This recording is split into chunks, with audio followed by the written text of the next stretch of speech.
വലിയൊരു അനാസ്ഥ ഉണ്ടായി എന്നുള്ളതാണ്. കാരണം ഒരു പരിപാടി നടക്കേണ്ട ഗ്രൗണ്ട് അല്ല ഇത് എന്നുള്ളതാണ്. നമുക്കിവിടെ കാണാൻ കഴിയുന്ന ഒന്നാമത്തെ കാഴ്ച, നമുക്കിപ്പോൾ പകൽ വിളിച്ചത് വൃത്തിയായി കാണാൻ കഴിയും. ഇതൊരു 4 വരി പാതയാണ്, ഒരു ഹൈവേ ആണ്.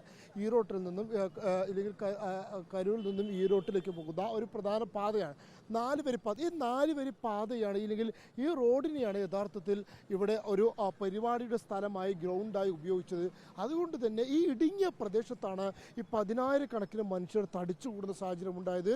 വരുത്തി വെച്ച ദുരന്തം എന്ന് നമുക്ക് ഒറ്റ വാക്കിൽ പറയാൻ കഴിയുന്ന ഒരു സാഹചര്യമാണ് ഇവിടെ എത്തുമ്പോൾ നമുക്ക് കാണാൻ കഴിയുന്ന കാഴ്ച. കാരണം ഒന്ന്, ഈ പരിപാടിയുമായി ഇത്രയധികം ആളുകൾ ഉണ്ടാകുമെന്ന് കൃത്യമായി മനസ്സിലാക്കിയിട്ട് പോലും, ഇല്ലെങ്കിൽ കഴിഞ്ഞ മുൻ അനുഭവങ്ങൾ, ഇതിന് തൊട്ട് മുമ്പ് ദിണ്ടിഗല്ലും മൂക്കല്ലും ഒക്കെ തന്നെ പരിപാടി കഴിഞ്ഞതിന് ശേഷമാണ് വിജയ് ഇത്തരത്തിൽ കരൂരിലേക്ക് എത്തുന്നത്. അപ്പോൾ സ്വാഭാവികമായി വിജയ്ക്കടക്കം അറിയാം അതിൽ കൂടുതൽ ആളുകൾ ഇവിടേക്ക് എത്തുന്നു എന്നുള്ളത്.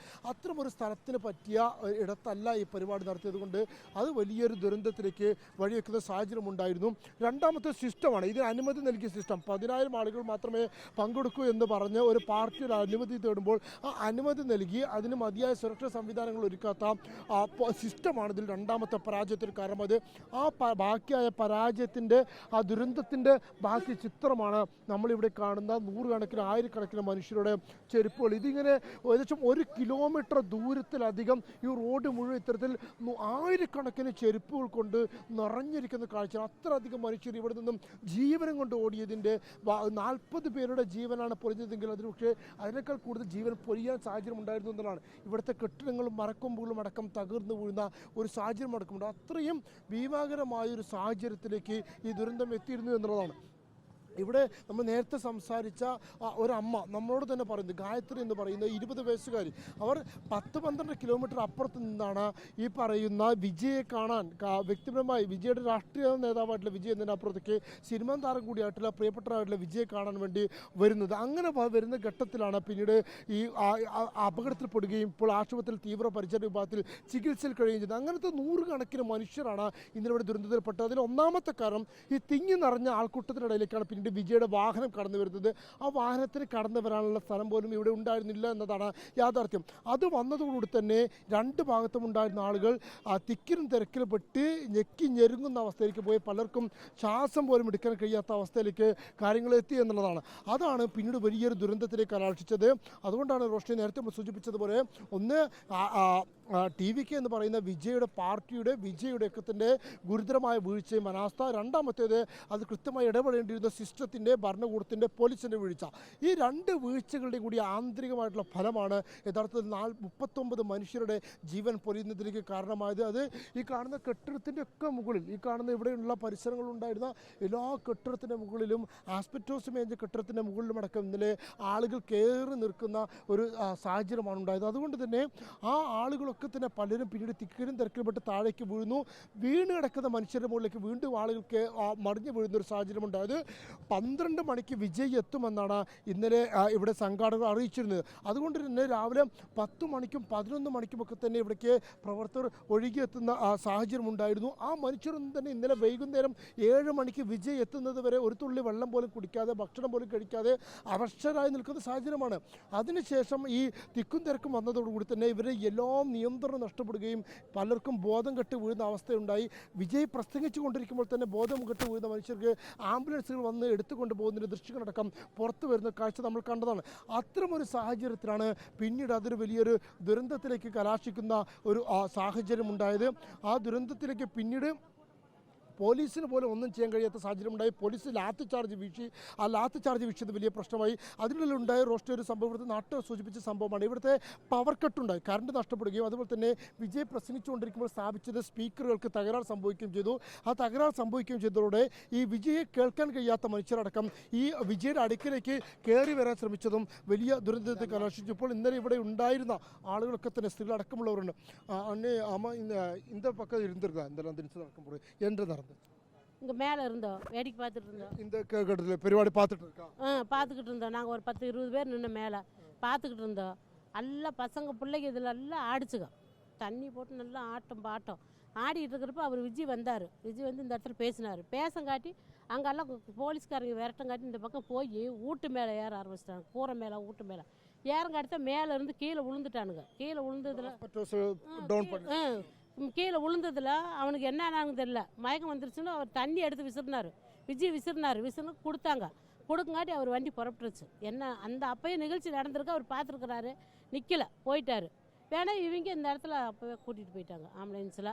குழந்தைகளை கூட்டிக்கிட்டு நிறைய பேர் வந்துட்டாங்க. மாசமாக இருக்கிறவங்க வந்துட்டாங்க. இந்த மாதிரிலாம் வரவே கூடாது. காத்தால 7 மணிலேருந்து சாயங்காலம் 7 மணி தண்ணி, சோறு தண்ணி இல்லாமல் ஒரே ஆட்டம் பாட்டம், இதெல்லாம் தேவையே இல்லை மக்களுக்கு.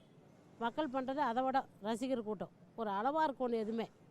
விஜய் வரும்போது அந்த கூட்டமாக தான் விஜய் பக்கத்துக்கு போகிறது. அது நல்லா வண்டியே இப்படி மொச்சிட்டாங்க. எல்லா வண்டி மொத்தம் இதில் 9 வண்டி போச்சு. 9 வண்டி மேலே சனம் மேலே ஏறுனா என்ன பண்ணுவாங்க? யாராக இருந்தாலும் அடிக்க தான் செய்வாங்க. அந்த இதில் தப்பு சொல்ல வேணா. அந்த மாதிரி போலீஸில் அடிச்சுப்பட்டாங்க. மேலே ஏறினா அவங்க என்ன பண்ணுவாங்க? நீ பாரு, தள்ளி நின்று பாரு, மேலே ஏறக்கூடாது. அது தப்பு தானே. வேணா இந்த மாதிரி நிகழ்ச்சி நடந்தது இதுதான் ஃபஸ்ட்டு கரூரில். ரொம்ப குழந்தைகளும் பொண்ணுகளும் இருக்கும். ஆமாம், நிறையா வந்திருந்தாங்க குழந்தைங்க. அதுக்கு ஓட்டெல்லாம் இல்லை அந்த பசங்களுக்கு. அதெல்லாம் ஒரு இருந்தால் ஒரு 16 வயசு 17 வயசு பசங்க பிள்ளைங்க தான் அதிகம். ஊரில் இதில் பழனியிலேருந்துலாம் இங்கே வீட்டில் சொல்லாமல் வந்துருக்குதுங்க பிள்ளைங்க. அப்படிலாம் பழனியிலேருந்து இங்கே அவங்க வீட்டில் சொல்லாமல் இங்கே வந்துருக்குதுங்க இவங்களை பார்க்கறக்கு. அப்படிலாம் வரக்கூடாதுல்ல. 2ஆம் கட்ட நேரத்தில் போகிறீங்க ஏதாச்சும் ஒன்று, இப்போ இங்கே ஏதோ ஒன்று ஆயிருந்தால் எங்களுக்கு எப்படி தெரியப்படுத்துறது? நீங்கள் சொல்லாமல் வந்துருக்குறீங்க. இந்த மாதிரிலாம் வரவே கூடாது பிள்ளைங்க. അമ്മ പറഞ്ഞു വെക്കുന്ന കാര്യങ്ങൾ എങ്ങനെയാണ്? രാവിലെ ഈ കാലയിൽ 7 മണി മുതൽ തന്നെ ഇവിടെ ആളുകൾ വന്നു തുടങ്ങിയിരുന്നു. വന്നതിൽ കൂടുതലും 15ഉം 16ഉം വയസ്സ് പ്രായമുള്ള ചെറുപ്പക്കാരായിട്ടുള്ള ആളുകളാണ്. അവർ രാവിലെ മുതൽ തന്നെ വലിയ ആഘോഷമായി തന്നെ പരിപാടി നടത്തിക്കൊണ്ടിരുന്നു. വിജയ് എത്തിയ സമയത്ത് ഏകദേശം 9ഓളം വാഹനങ്ങളുണ്ടായിരുന്നു. ഈ വാഹനങ്ങളിലേക്ക് മുകളിലേക്ക് കയറാനടക്കം ആളുകൾ ശ്രമിക്കുന്ന സാഹചര്യമുണ്ടായി. ആ ഘട്ടത്തിലാണ് പോലീസ് ലാത്തി വീശിയത്. അതിനപ്പുറം പ്രധാനമായി അമ്മ ചൂണ്ടിക്കാണിച്ചൊരു കാര്യമാണ് നമുക്കിവിടെ ഈ ദൃശ്യങ്ങൾ കാണാൻ കഴിയും. ഇതിനോട് കെട്ടിടത്തിന് ചേർന്ന് ഒരു തകര ഷീറ്റിട്ട ഒരു ഭാഗമുണ്ട്. ഈ തകർ ഷീറ്റിട്ട അതിന് മുകളിലേക്കടക്കം ആളുകൾ കയറാൻ ശ്രമിച്ചു എന്നുള്ളതാണ്. ഈ തകർ ഷീറ്റ് നമുക്ക് അവിടെ അത് തകർന്ന് വീണത് കാണാൻ കഴിയും. ആ തകർ ഷീറ്റിൻ്റെ മുകളിലേക്കടക്കം ആളുകൾ കയറാൻ ശ്രമിച്ചു. അവിടെ നിൽക്കുന്ന ആ മരക്കൊമ്പുകളിലടക്കം ആളുകൾ കയറുന്നത്. അഥവാ ഈ ഭാഗത്താണ് വിജയുടെ വാഹനം പാർക്ക് ചെയ്തത്. അതുകൊണ്ട് തന്നെ ഇതിൻ്റെ മുകളിലേക്ക് ആളുകൾ കയറിയതോടെ തന്നെ ആ ഷീറ്റുകൾ തകർന്ന് വീഴുന്നു, മരത്തിൻ്റെ കൊമ്പുകൾ പൊട്ടി വീഴുന്നു. ഈ വീഴുന്നത് തന്നെ താഴത്ത് നിൽക്കുന്ന ആൾക്കൂട്ടത്തിനിടയിലേക്കാണ്. ആ ആൾക്കൂട്ടം അവരെ ചവിട്ടി മതിക്കുന്ന ഒരു സാഹചര്യമാണ് ഉണ്ടായത്. മാത്രമല്ല തുടർച്ചയായി പിന്നീട് കൂടുതൽ ആളുകൾ വീഴുന്നു. അങ്ങനെ ആദ്യഘട്ടത്തിൽ ഒരാൾ വീണപ്പോഴാണ് വിജയ് കുപ്പി എറിഞ്ഞ് വെള്ളം നൽകുന്നത്. ആ ദൃശ്യങ്ങളും തന്നെ നമ്മളൊക്കെ കാണിച്ചിരുന്നു. ആ ദൃശ്യങ്ങൾക്ക് സാഹചര്യം ഒരുക്കിയ രീതിയിൽ ആദ്യഘട്ടത്തിൽ കുപ്പി എറിഞ്ഞ് നൽകിയത് അപ്പോഴാണ് എന്നാണ് ആ അമ്മ നമ്മളോട് പറയുന്നത്. അതിനുശേഷമാണ് പിന്നീട് വിജയുടെ വാഹനം കടന്നു പോകുന്നതിന് മുമ്പ് തന്നെ പിന്നീട് വലിയ ദുരന്തത്തിലേക്ക് എന്ന പോലെ തുടർച്ചയായി ആളുകൾ കുഴഞ്ഞു വീഴുകയും തിക്കിലും തിരക്കിലും പെട്ട് 39 മനുഷ്യരുടെ ജീവൻ പൊലിയുന്ന ഒരു വലിയ അപകടത്തിലേക്ക് ഈ കാര്യങ്ങൾ എത്തിക്കുന്നതും അങ്ങനെയാണ് എന്നുള്ളതാണ്. അത് ഒരു വരുത്തി വെച്ച ദുരന്തമായി കൂടി ഈ കല്ലൂരിലെ ദുരന്തത്തെ പറയേണ്ടി വരും. കാരണം ഈ കരൂരിൽ ഈ പറയുന്ന റോട്ടിൽ അത്തരം ഒരാളുകളെ ഉൾക്കൊണ്ടുള്ള പരിപാടി നടത്താൻ ഒരു സംവിധാനവും സാഹചര്യമില്ല എന്നുള്ളത് ഇവിടെ എത്തുന്ന ഏതൊരു മനുഷ്യർക്കും ബോധ്യമാകുന്ന കാര്യമാണ്. രണ്ടാമത്തേത് 500ഓളം പോലീസ് ഉദ്യോഗസ്ഥരെയാണ് ഇവിടെ വിന്യസിച്ചതെന്നാണ് DGP വ്യക്തമാക്കിയത്. പക്ഷേ അതിലധികം പോലീസുകാരുണ്ടായിരുന്നെങ്കിൽ പോലും നിയന്ത്രിക്കാൻ കഴിയാത്ത വിധം സങ്കുചിതമായ ഒരു പ്രദേശമാണ് ഇവിടെ എന്നുള്ളതാണ്. അതുകൊണ്ട് പരിപാടി നടത്തിയ പാർട്ടിയുടെയും സംഘാടകരുടെയും അതിനോടൊപ്പം തന്നെ പോലീസിൻ്റെയും ഭരണകൂടത്തിൻ്റെയും ഒക്കെ തന്നെ അനാസ്ഥ മൂലമാണ് ഇത്തരത്തിൽ വലിയൊരു ദുരന്തത്തിലേക്ക് കലാശിച്ചത്. പക്ഷേ ആ ദുരന്തത്തിൻ്റെ ബാക്കി പത്രം എന്ന് പറയുന്നത് അത്രയേറെ മനുഷ്യരുടെ ജീവൻ പൊലിഞ്ഞു പോയതാണ് എന്നുള്ളതാണ്. ഒരു കുടുംബത്തിൽ തന്നെ ഒരു അമ്മ, ഹേമലത എന്ന് പറയുന്ന ഒരു അമ്മ, ഇവിടെ തൊട്ടടുത്ത നാട്ടുകാരുണ്ട്. ആ അമ്മയുടെ 2 മക്കൾ, 2 പെൺകുട്ടികളാണ്. 3 പേരുടെയും ജീവൻ, ഒറ്റ കുടുംബത്തിൽ തന്നെ 3 പേരുടെ ജീവനാണ് പൊലിഞ്ഞിരിക്കുന്നത്. അതുപോലെ തന്നെ 2 ഗർഭിണികളടക്കം നിരവധി പേർക്ക് ജീവൻ പൊലിയുന്ന, നിരവധി പേർക്ക് ഗുരുതരമായി പരിക്കേൽക്കുന്ന സാഹചര്യമുണ്ട്. ഇപ്പോഴും 111ഓളം ആളുകളാണ് ആശുപത്രിയിൽ ചികിത്സയിൽ കഴിയുന്നത്. അതിൽ തന്നെ 50ലധികം ആളുകളുടെ പരിക്ക് ഗുരുതരമാണ്. 51ഓളം ആളുകൾ കരൂർ ഗവൺമെൻറ് ആശുപത്രിയിലും മറ്റ് 60ലധികം ആളുകൾ ഇവിടുത്തെ സ്വകാര്യ ആശുപത്രിയിലും ചികിത്സയിൽ തുടരുന്ന സാഹചര്യമാണുള്ളത്. ഈ അപകടം നടന്ന ഉടനെ തന്നെ ഇതിന് ചേർന്ന് നമുക്കവിടെ ഒരു ഹോസ്പിറ്റൽ കെട്ടിടം കാണാൻ കഴിയും. തൊട്ടകല അക്ഷയ ഹോസ്പിറ്റൽ എന്ന് പറയുന്ന ഒരു ഹോസ്പിറ്റൽ കെട്ടിടം കാണാൻ കഴിയും. ഈ അപകടം നടന്ന സ്ഥലത്ത് നിന്ന് വെറും 10 മീറ്റർ മാത്രമാണ് അകലെ. അവിടേക്ക് ആദ്യഘട്ടത്തിൽ തന്നെ 20ലധികം ആളുകൾ എത്തിച്ചപ്പോൾ അതിൽ 15 പേരും മരിച്ച നിലയിലാണ് അവിടേക്ക് എത്തിയത് എന്നാണ് അവിടുത്തെ ജീവനക്കാർ തന്നെ നമ്മളോട് പറയുന്നത്. അപ്പോൾ എത്രത്തോളം ഭീകരമായൊരു ദുരന്തമാണ് ഇന്നലെ ഇവിടെ നടന്നിട്ടുണ്ടാവുക എന്നുള്ളത് നമുക്ക് അത് മാത്രം ആലോചിച്ചാൽ മതി. അത്രയേറെ ദയനീയമായൊരു സാഹചര്യത്തിൽ കാര്യങ്ങൾ പോയി.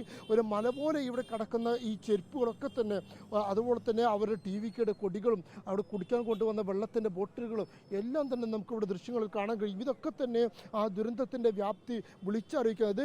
ഏകദേശം 1 കിലോമീറ്റർ നീളത്തോളം ഈ റോഡിൻ്റെ 2 ഭാഗത്തേക്ക് നമ്മൾക്ക് നടന്നാലും കാണാൻ കഴിയുന്നത് ഇതേ കാഴ്ചയാണ്. ഇത്രയധികം ആളുകൾ ഒരുമിച്ച് കൂടി അവർ ഉപേക്ഷിച്ച് പോയ ചെരുപ്പുകളിലേക്ക്. കാരണം അത്രയും വലിയൊരു അപകടമുണ്ടായപ്പോൾ ജീവൻ കയ്യിൽ പിടിച്ച് ഇവിടെയുള്ള മനുഷ്യർ ഓടി രക്ഷപ്പെടുകയായിരുന്നു എന്ന് വേണമെങ്കിൽ ചുരുക്കത്തിൽ പറയാൻ കഴിയും എന്നുള്ളതാണ്.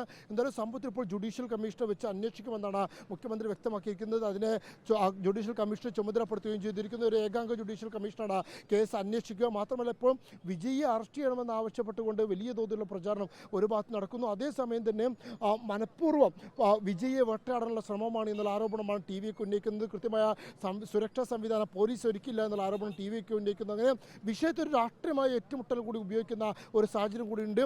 എന്നാൽ വിജയ് അറസ്റ്റ് ചെയ്യുന്നതടക്കമുള്ളതിലേക്ക് കാര്യങ്ങൾ കടന്നാൽ വിജയ്ക്ക് സിമ്പതി നേടുന്നതിലേക്ക് സാഹചര്യം ഒരുക്കുമെന്നുള്ള ആശങ്ക DMKയുടെ കേന്ദ്രങ്ങൾക്കുണ്ട്. അതുകൊണ്ട് തെരഞ്ഞെടുപ്പ് അടുത്ത് നിൽക്കുന്ന ഒരു സാഹചര്യം കൂടി. അതുകൊണ്ട് തന്നെ വലിയ തോതിൽ ശ്രദ്ധയോടുകൂടിയാണ് കാര്യങ്ങൾ ഇപ്പോൾ ഗവൺമെൻറ്റും ഹാൻഡിൽ ചെയ്യുന്നത്. ഇന്ന് മാധ്യമങ്ങളെ കണ്ടപ്പോഴും വിജയിയെ അറസ്റ്റ് ചെയ്യുന്ന കാര്യത്തെ നിഷേധിക്കാനോ അംഗീകരിക്കാനോ ഒന്നും തന്നെ MK സ്റ്റാലിനും തയ്യാറായിട്ടില്ല എന്നുള്ളതാണ്.